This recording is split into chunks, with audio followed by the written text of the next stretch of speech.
Actually, thank you. That was very helpful to my questions a little earlier on what kind of criteria we would need. Thank you. You're welcome. And I attached, that's an extra one in case you need it. I attached my contact information if you want more information on license. Perfect.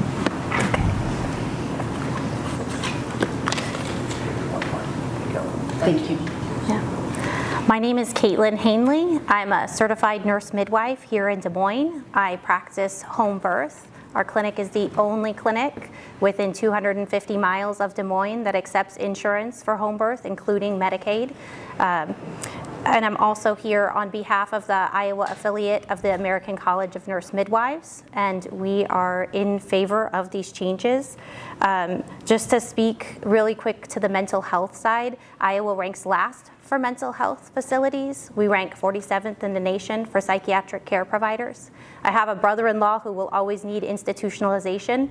He's housed in Illinois right now, and he probably always will be because we don't have the facilities here.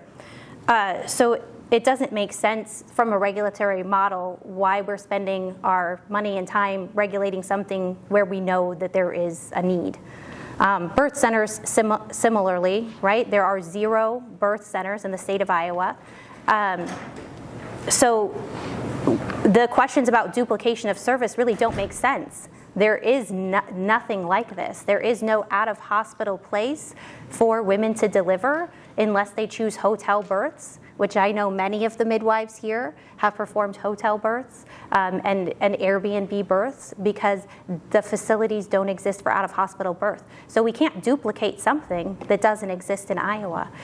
In 2020, the IDPH teamed up, well now HHS, teamed up with a couple other organizations, and they found that in the past 20 years, 41 hospital birthing units had closed down, and that only 46 of our counties here in Iowa had birthing units. That's less than half of our counties having birthing units, and that's created huge maternal care deserts. They found that in counties where the only birthing unit had closed down, that women were facing inadequate or severely inadequate prenatal care, which is defined as having no visits in their entire first trimester and less than 4 visits in their 40 weeks of pregnancy.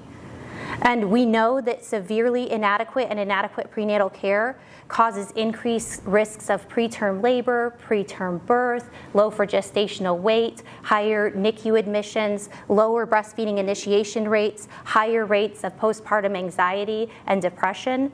These are all things that drive up healthcare costs for consumers and especially at the state level. The Institute for Medicaid Innovation and a 10-year study by the federal government called the Strong Start Study found that the answer to these problems was birth centers within a midwifery model of care. That birth centers within a midwifery model of care decreased preterm birth, low birth weight, NICU admissions, increased the gestational age of babies being born, meaning that they have greater time for lung and brain development. They increased the number of weekend deliveries, and they increased patient satisfaction and decreased costs. So we know that there is an answer here for Iowa. The research has already been done. We just need easier ways to implement it. We haven't been able to trust the CON system to work in the best interest of public health when it comes to birth centers. We know that, in 2014 it was denied to a federally qualified health center in Sioux Center. They wanted to have a birth center. It would have been 200 miles away from the only birth center in existence in Iowa at that time, and it was denied. So we had one of something, and we couldn't have 2 of it. Now we have 0 of them. Fewer than 15 states, including Iowa, regulate birth centers through a CON process, and all of our neighboring states have at least 1 birth center. Wisconsin and Minnesota have 8 birth centers. Illinois has 5 birth centers. Illinois has 3, Kansas has 5, and Missouri has 2.